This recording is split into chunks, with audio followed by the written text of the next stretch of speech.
Hi, thank you for clicking on this video. Today we're going to learn how to make red chili colorado. It's a red sauce that's used on enchiladas, it's used on chilaquiles, it's also used on a wide variety of dishes throughout the Southwest. Now there's lots of different variations of this recipe. You can go from one restaurant, go to one across the street, and they're going to be completely different types of sauces with same base ingredients, but the way that they spice them is completely different, and that's throughout the Southwestern US, that's through everywhere in the country. The one that I'm going to show you today is a really good, simple red sauce. It's so good. One of my friends actually asked me for a cup of it because she wanted to drink the sauce. But it's a simple recipe. It's a little bit intimidating for some people, but it's really not that hard. So if you get a chance, before we get started, like and subscribe. And if you think you know somebody that might want to see this video, share it, send it off to them. But let's get started with what you're gonna need to make the sauce. First, we're gonna go through a quick list of the actual devices you're going to need to make this sauce, and then we'll go through the ingredients. But number one, you're going to need a blender.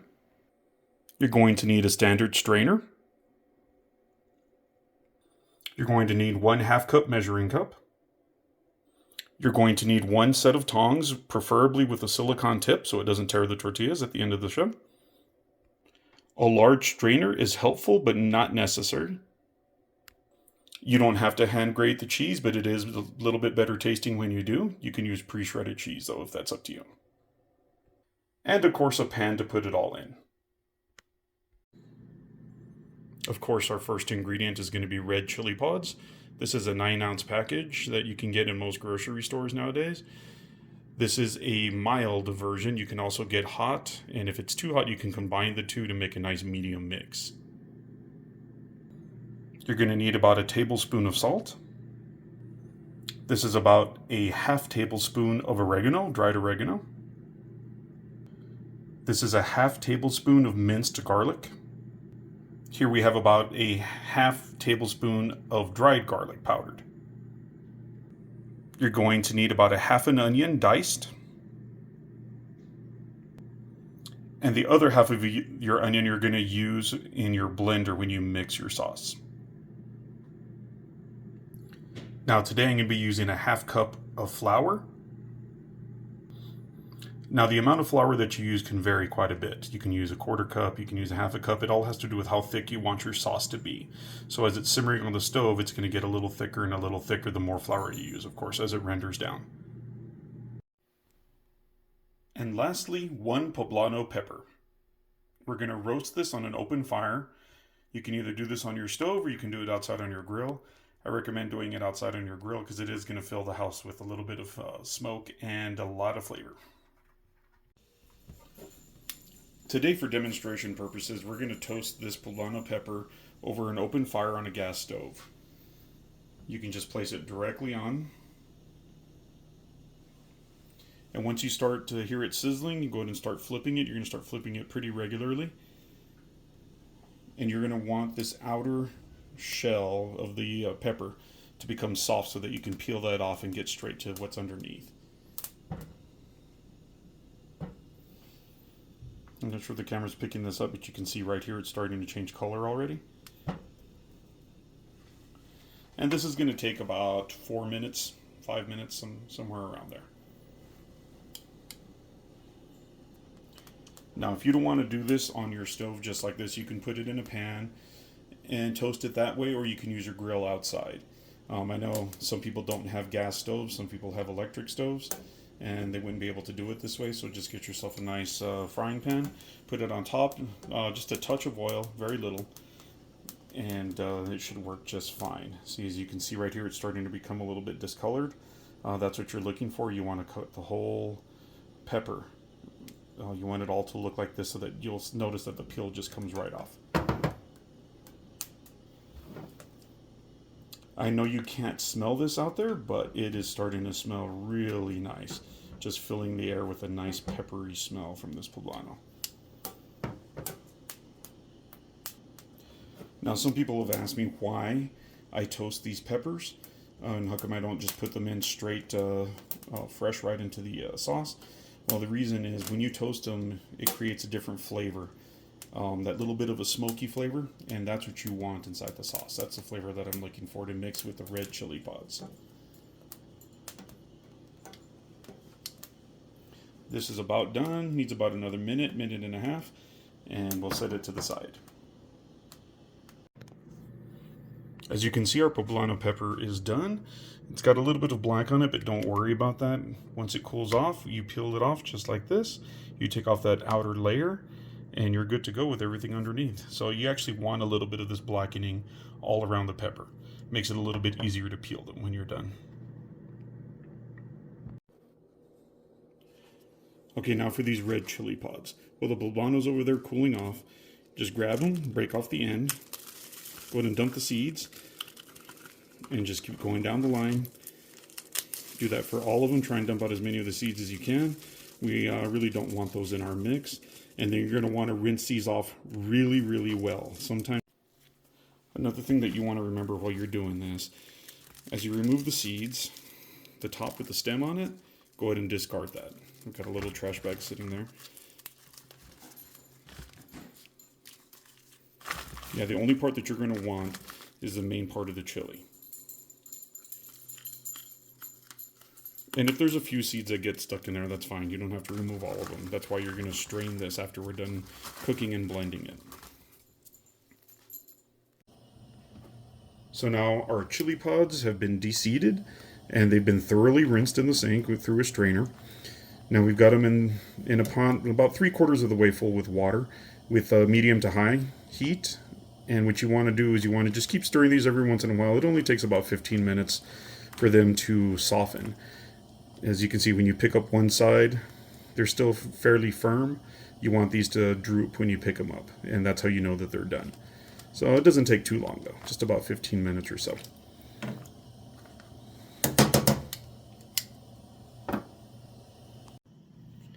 Okay, while our chili pods are over there on the other side cooking, you can go ahead and go to your poblano pepper and try and peel off as much of this as you can, this outer shell. Just get it and rub it, and for the most part it comes right off. If you leave a little bit behind, that's okay. But try and get off as much as you possibly can. As you see on the underside, I don't know if the camera can pick this up, but you have this nice tender flesh underneath.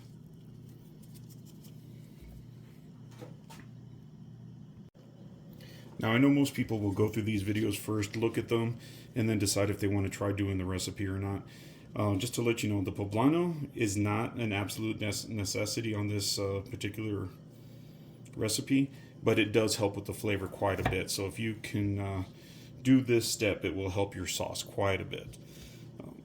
Once you're done peeling it, just go ahead and cut it open. It's very soft, as you can see, and try and remove as many of the seeds by hand as you can. Again, you don't have to remove all of them. Once everything is blended, you're going to use a strainer to get rid of anything extra that's snuck in there. But this smells absolutely wonderful. Nice toasted poblano.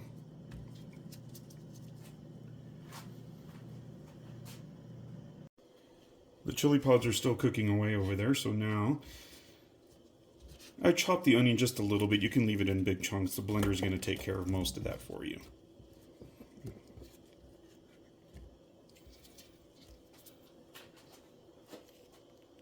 So our chili pods are just about ready. As you can see, they're starting to get nice and soft. Maybe about another minute or two and they should be good to go. Don't forget to stir them every chance you get. About every 2-3 minutes, go ahead and stir the pot. Meantime, for those last couple minutes while you're waiting for these to finish off, go ahead and dice the other half of your onion. You want it to be diced nice and fine. So one half of the onion is going to be diced fine. Set it to the side. The other half of the onion is going to be just chopped because we're going to put that into the sauce in the blender. That'll be the next step. And again, please like and subscribe this video. Send it to people you think might like it. I do a lot of Italian cooking, a lot of Mexican, American, Chinese, you name it, do lots of cooking. I do a lot of cooking on griddle outside, barbecue, smoker, and inside the house as well. So again, thank you, and don't forget to like and subscribe. So let's take the next step. Now we're going to start putting everything into the blender. So as you can see, the chili pods have changed color. They're a little bit lighter, more of a red now, and they're nice and floppy. That's exactly what you want to see right there. They are perfect right now. So go ahead and take them out of your pan and put them into the blender. Save all the water, and I'll show you why in a little bit.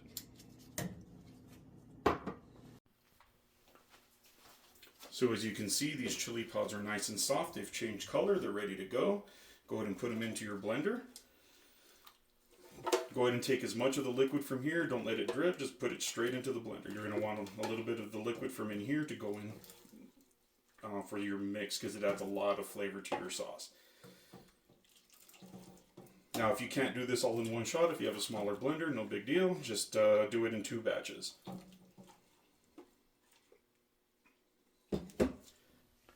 Okay, so we have already added the flour, the oregano, and the powdered garlic. Poblanos are in here. Onions are in here. Here is your diced garlic. Go ahead and dump that in. And here is your salt. Now, once all your ingredients are inside your blender, you want to grab one of your dishes, grab a little bit of the water from your pan. Be careful, it's super hot. Go ahead and pour it in on top. You want liquid to go about half. And then once you do this, you're going to blend this on high for about 4 minutes. You want it to get nice and fine as you possibly can. That should be good right about there. One more.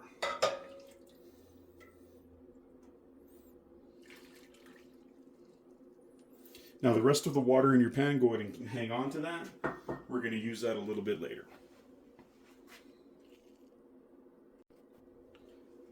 Now we're ready to go. Got all of our ingredients inside the blender. Go ahead and turn it on, set it on high, and you're going to blend for about 3-4 minutes.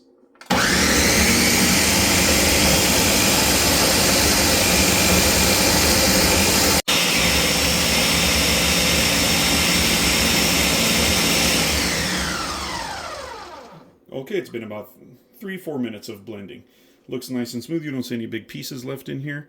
You're going to have to go through, stir, get a little bit of this flour off the top and hit it one more time, but it looks like we're just about ready.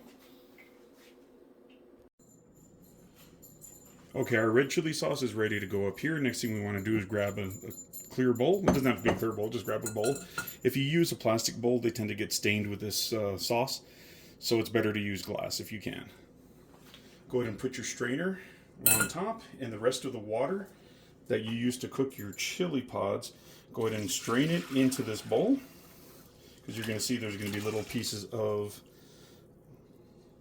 seed, little pieces of chili that weren't blended. And so you want to get that and discard everything that's in here and save that water, because you're going to pour it back into your pan once you rinse it out. Okay, now for the next step. The water that was used to cook the chili pods, go ahead and put your strainer back over the pan, just to double strain just in case, and pour all that water back into your pan. And then we're going to get the contents of the blender and start using this strainer to pour it back into the pan. You're going to need a spoon. Again, this is a very time-consuming part of it. If you do little movements like this, just kind of real gently force it down through the strainer, it goes a little bit faster. And then once I'm done straining this, I'm going to add a little bit of water into my blender, because there's still a little bit of sauce in there and I want to get all the flavor possible into this pan. So add a little water, shake it, pour it through the strainer, get it into the pan. Now this part can be a little bit difficult, it's a little bit time consuming. This is actually probably the hardest part of the whole process of making this sauce. Go ahead and pour your contents from the blender into your strainer. You want to use a spoon that has small holes or no holes at all to help force the sauce down through the bottom. Some people do not strain it. I do see that occasionally, but I don't like the texture of your sauce after that, because it becomes very clumpy, as you can see right here. And you want it to be thick but not clumpy. And so you just keep doing this all the way down until you've used all your sauce and it's back inside your pan. Now again, I'd like to reiterate that it's easier if you use stainless steel cookware for this and glass bowls, because this sauce tends to stain everything. I do have some ceramic pans that I used one time and I could not get the stains off. I ended up having to throw them out. And I tried every possible combination of cleaners, everything, and it just wouldn't come out. Stainless steel tends to work a little bit better when it comes to that. As far as the spoon goes, it doesn't really matter. And if a little bit drips into your sauce, that's okay. Again, you don't want it clumpy, but if there's a little couple pieces in there, it's not a big deal. So we're just about done straining. I've added a little bit of water to the blender. You can see my wife dropped the blender the other day and broke it, didn't tell me. So I'm gonna have to go get a new one. But anyway, just a little bit of water, try and get as much of that sauce out of the blender as you can, because every little bit is just packed with flavor. Once you get this strained out, you're going to discard the contents of your strainer and clean off your spoon before you stick it back in the pan, and then we're going to simmer this. Okay, our strainer's been moved away. Let's go ahead and turn on our flame. You're going to want to do it about medium. Get the simmer going, start stirring, and you're going to start seeing it change color. Okay, now as you can see, we've stirred it up a little bit, and it's very thin right now. When I lift up the spoon, it goes straight through, just like that. Now, once you heat it up and start cooking it, you're going to want to simmer this for at least 30 minutes. It's just like an Italian sauce. The longer you simmer, the better the flavors mix in. And when I talk in the video about how much to add of whatever ingredient, it's just a base figure. Everybody's different. Some people don't like as much garlic. Some people like a little bit more, etc., etc. Once you get it to this stage here and it starts to thicken just a little bit more, give it a little taste. Start adding a little more salt, a little more garlic, whatever you need to add to get the flavor just right. And I will tell you this right off the bat, I put very little salt in the beginning, and I'm going to end up having to add a little bit more, I can already tell. But let this simmer, get it nice and warm. And in about 30 minutes or so, we'll check it and to see how much it's thickened. Okay, so our sauce has been cooking for roughly about 20 minutes, maybe 30 minutes. It's starting to thicken up real nice. Let's give it a little taste test to see if we need to adjust it a little bit. Grab a little piece of tortilla or tostada, whatever you have, and give it a little taste. The flavor's definitely there, but definitely need a little more salt. It's actually quite a bit more salt. I'm going to add probably about 2 tablespoons. I'm going to add a little bit of garlic, powdered garlic. That was about a teaspoon and a half, and just a touch of oregano, not a whole lot. I think that we're good on the oregano for the most part. So go ahead and mix that in and continue to let the sauce thicken. Now, if your sauce is staying kind of watery and you don't know what to do about it, you can make a roux where you just get about a 1/4 cup of water, maybe a 1/2 cup of water, throw in about a tablespoon or 2 of flour, mix it up real nice, and then just pour it real slowly into your mix, and that'll help to thicken everything up. So we'll go ahead and try this again in about 5-10 minutes. And I would also recommend washing all your dishes as soon as you can, because this Red Colorado sauce tends to stain everything. Even stainless steel is difficult to get clean sometimes, so all of my blenders and mixers, everything is already clean. I took advantage of the downtime and started working on that. Okay, so it's about 10 minutes later. We're going to try the sauce again. This time I'm going to use the tostada. What you want to take a look at is dip it in. And that's actually a pretty nice coating right there. So it's getting right about to the thickness that you want. Let's see how it tastes. Yeah, that sauce has got great flavor on it. The thickness is just about right, like maybe about another 5 minutes. Give it just a little bit thicker. And I think we're good to go. Then, since this is just about done, it's time to start warming up the tortillas. Okay, now for the next step in our enchiladas. The sauce is pretty much ready. I've got it over there still simmering. I'm going to break out a flat pan. It's called a comal. We've got this little handy thing. It's like a little koozie for tortillas. If you don't have something like that, you can go ahead and just use clean dish towels and lay them down. And as you bring the tortillas off, once they're warm enough, just cover them and it'll be enough to insulate them before you make your enchiladas. Let's get started. Now normally I would do this outside on my griddle. I can do 30 tortillas all in one shot and just get it done. But for demonstration, we're going to go ahead and use this. You want it medium high. I'm going to use a 13 by 9 inch baking pan to put the enchiladas in. They hold roughly about 12 enchiladas, maybe 14, depending on if you can squeeze them in there. But what you want to do, you can put 3 at a time on this pan. If you don't have something like this, you can go ahead and use a non-stick fry pan, no oil. That's one of the differences between the way I make them and the way a lot of other people make them in Mexican culture. They tend to fry their tortillas in oil, which is just completely unhealthy. I've seen it to where they dip them inside the sauce and then they put them in a deep fryer, or they just fry them before and then build the enchiladas. I've tried different methods, and I found that this tastes almost exactly the same. Just no oil, nothing, just warm them up. You want to get some of the moisture out of them or else they're going to break apart. They're going to get a little bit discolored, and I'll show you in just a couple minutes what they're going to look like when they're ready. Now these tortillas are just about done. I don't recommend doing this with your hands. You're better off if you use tongs, but I've been doing this for a while. Here, I'll grab this side, and you can see how it's starting to turn brown right here. You want that all over the tortillas. If you don't do that, then they're going to break apart once you put them in the sauce before you roll them. Now, they're almost there.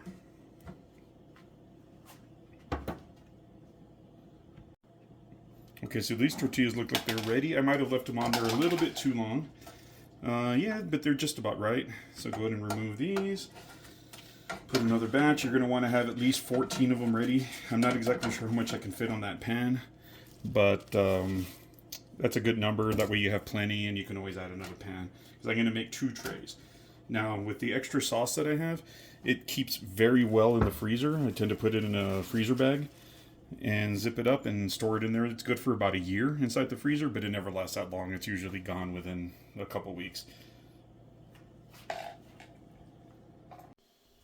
Okay, so we're going to start grating our cheese. Let's talk our cheese. Generally, with enchiladas in Mexican cooking, you're going to use a white cheese like a asadero. You can even use a mozzarella. Now today, I'm actually going to use Munster, and I'm going to blend it with a little bit of Colby Jack. It's a nice combination. It's perfect for these. You can use any cheese you like. I've had enchiladas with cheddar cheese, with Longhorn, which you don't see too often anymore, and they're all good. If you're a cheese lover like we are, they're all good. But Munster is definitely my favorite. Let's start grating. You're going to want to use the thicker grade. And you're going to end up needing probably about 1.5 cups, maybe more, of cheese. Just keep it handy because it really comes down to you how much you want to put on each particular one. This family, we like a lot of cheese.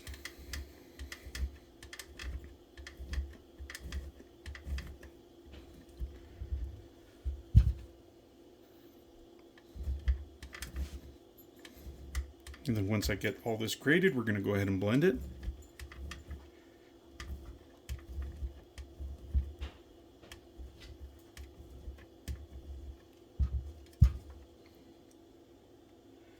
Look at that. Beautiful.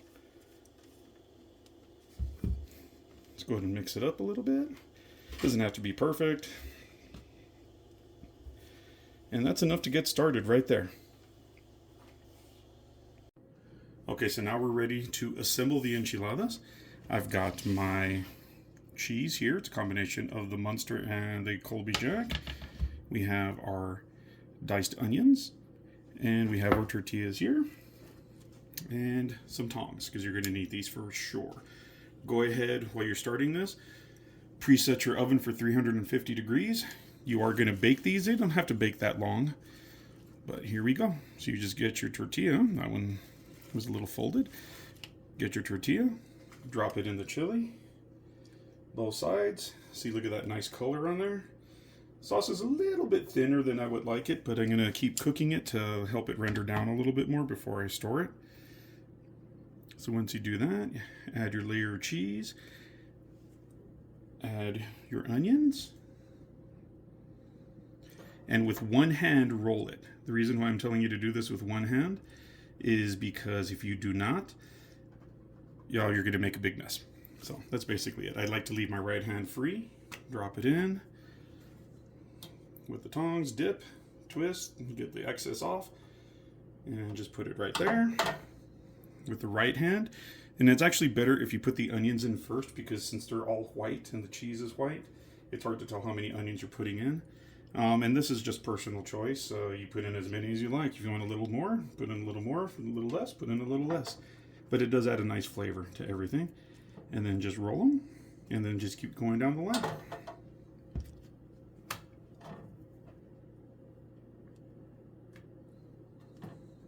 This part is actually fairly easy. It just takes a couple minutes to do an entire tray. I'm going to make a couple trays because my son can eat an entire tray by himself. And again, just kind of as you're trying this out, adjust your sauce to get the flavor that you like. Once we're done rolling all of these, we're going to fill the tray up, and then I'll show you what the next step will be. But let's go ahead and skip ahead. As you can see, we're moving along with our tray. I'm going to dip another one, and there's one little trick I neglected to mention when I first started this. Put this in like so, toss in your onion, scattered, a little bit of cheese. I'm putting in probably about a teaspoon, tablespoon of cheese, but it's up to you. It melts down real nice.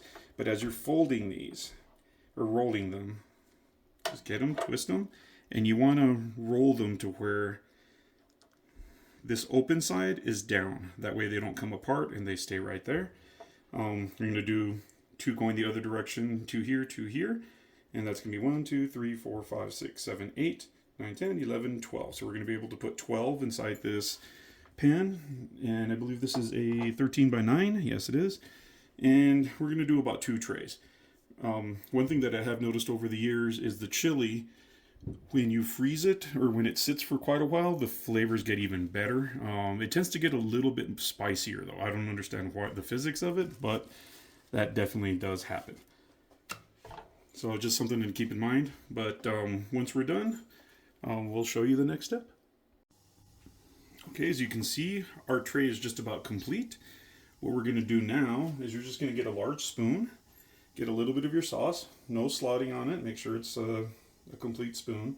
You don't want the chili to fall through, and just add a little bit over the top here. You don't want them to dry out. Cover each piece. And plus it adds a little bit more flavor to your enchiladas. This is like I said, this is an easy recipe. There are so many different variations of this recipe. It's crazy. But this one is a well-tested recipe that a lot of people really like. The Poblano is not really traditional, but it does add a whole different layer of flavors. And actually I like it quite a bit. So the people around me like it. So can't be that bad. But anyway, that's up to you if you want to add that in there. You can make this without the Poblano. Just follow all the exact same steps, and it'll be pretty good. Okay, so we've got a nice little layer of extra sauce on there. And I like the cheese. So, well, first we're going to put a little bit of onion so you can see how much you're adding. A little more onion.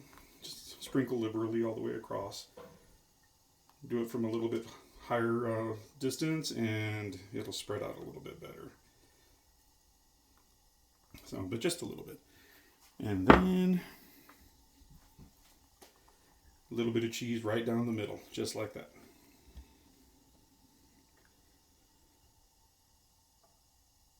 We're going to bake this in the oven at 350 degrees for approximately 15 minutes. It doesn't take a whole lot to get going. The sauce is already hot, so you don't want to overcook them.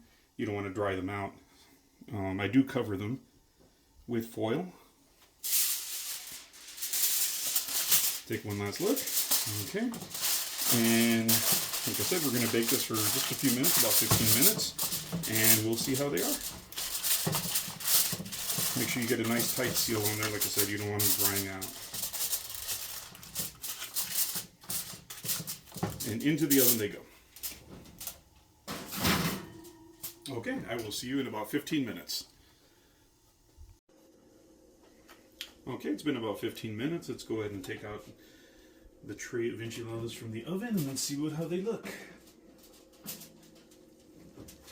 You can hear them sizzling, so they are definitely done.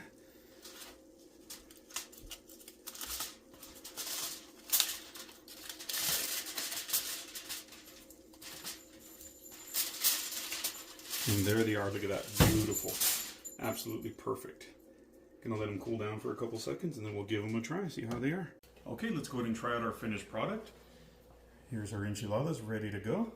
And let's see how they are.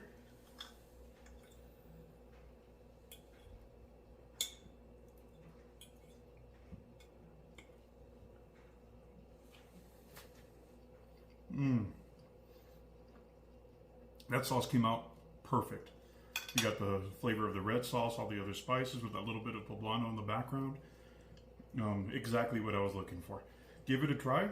If you like it, come on back. I'll show you some other recipes. And I will see you next time. Thank you for visiting. And don't forget to like and subscribe. I know I keep saying it, but please, it helps us out a lot. Have a good day. Bye.